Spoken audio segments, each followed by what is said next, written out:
மிக முக்கியமாக தமிழக அரசியல் களம் சூடுபிடித்திருக்கிறது. அதன் விளைவாக நேற்று ராமேஸ்வரத்திற்கு பிரதமர் மோடி அவர்கள் விஜயம் செய்தார். திருக்கோயிலுக்கு சென்றார். பாம்பன் பாலத்தை அவர் மிக சிறப்பான முறையிலே அவர் திறந்து வைத்தார்.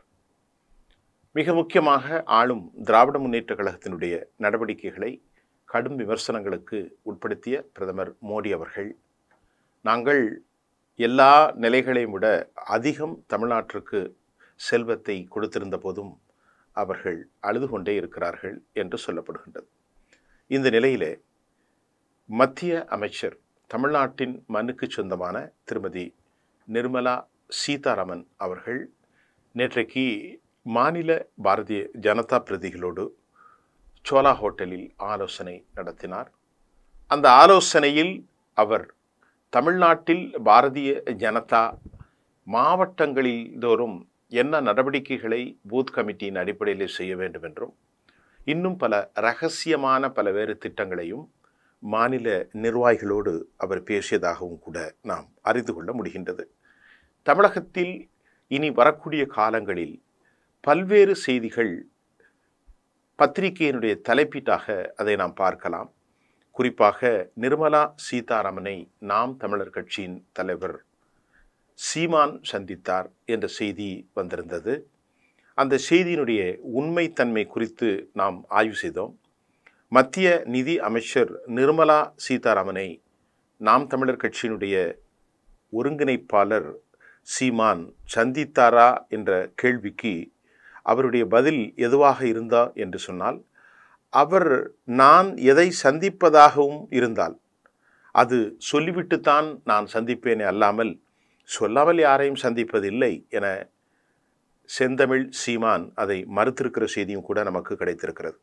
தமிழ்நாடு அரசியல் நிலவரம் குறித்து சீமான் நிர்மலா சீதாராமன் பேசியதாக கூறப்பட்ட நிலையில் நான் நிர்மலா சீதாராமனை சந்திக்கவே இல்லை என்று அவர் மறுத்திருக்கிறார்.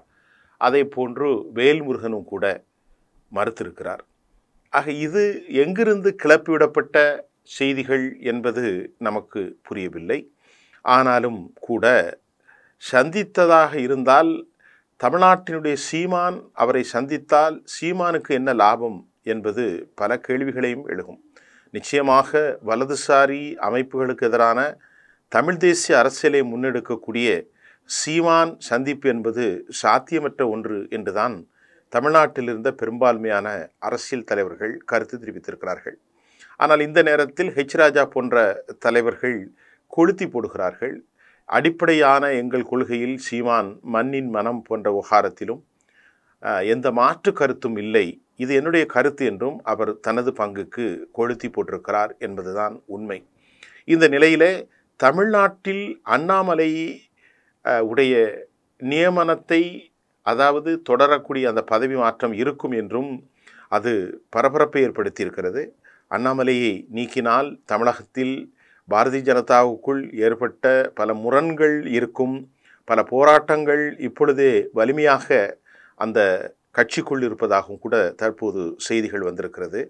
தமிழ்நாட்டில் அவர் அந்த கட்சியின் முகமாக தினமும் பத்திரிகையாளர்களை சந்திப்பது, தினமும் பத்திரிகையாளர்களோடு நெருங்கி பேசுவது, அவருடைய வார்த்தைகள் பல தவறுதலாக இருந்தாலும் பாஜக என்ற ஒரு கட்சியை நிலைப்படுத்துவதற்கு அவர் முயற்சி செய்தார். ஆகவே அந்த கட்சியிலே பல முரணான வாய்ஸ் என்று சொல்லக்கூடிய சப்தங்களும் மாறுபட்ட கருத்தும் இப்போது கமலயத்திலிருந்து முதலாக வெளியே வந்திருக்கிறது என்ற செய்தியும் இன்றைக்கு தமிழ்நாட்டு அரசியலில் பரபரப்பு.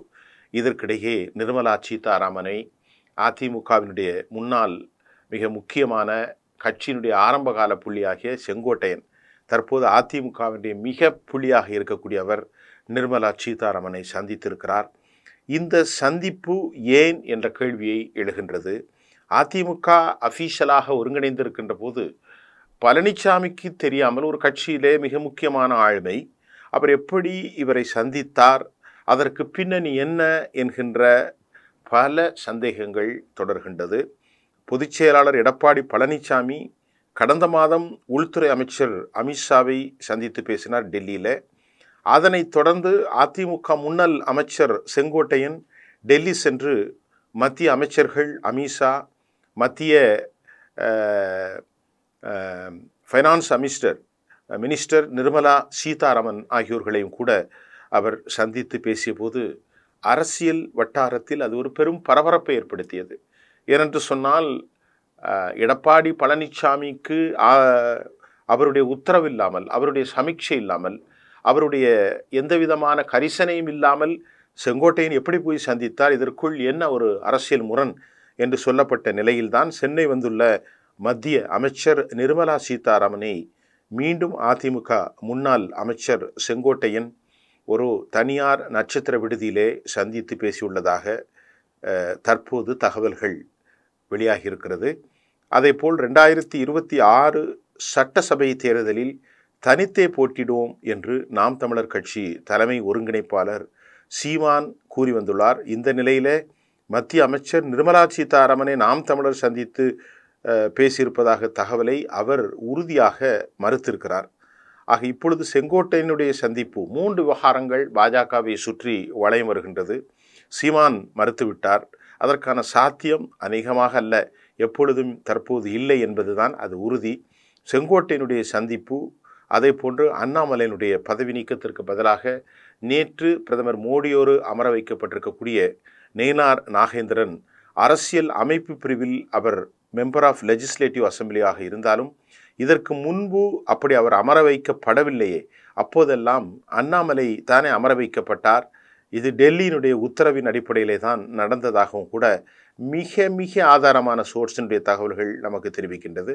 ஆகவே அரசியல் 12 மாதங்கள் இருந்தாலும் 13 மாதங்கள் இருந்தாலும் இனி கற்பனைகள் கலந்த பொய்கள், அதாவது உண்மையான தகவல்களோடு, அதாவது ஊதி பெரிதாக்கப்பட்ட பொய்கள், அதாவது பெரிதாக்கப்பட்ட பொய்களோடு சிறிதான உண்மைகள், இப்படி பல தகவல்கள் பல பத்திரிகையாளர்களுக்கு இது இனி நல்ல ஒரு தீனியைத்தான் போடக்கூடியதாக இருக்கிறது என்பது இந்த செய்தியினுடைய அடிப்படை மகத்துவம் மற்றும் ஆழமான உண்மை செய்தியாக இருக்கின்றது.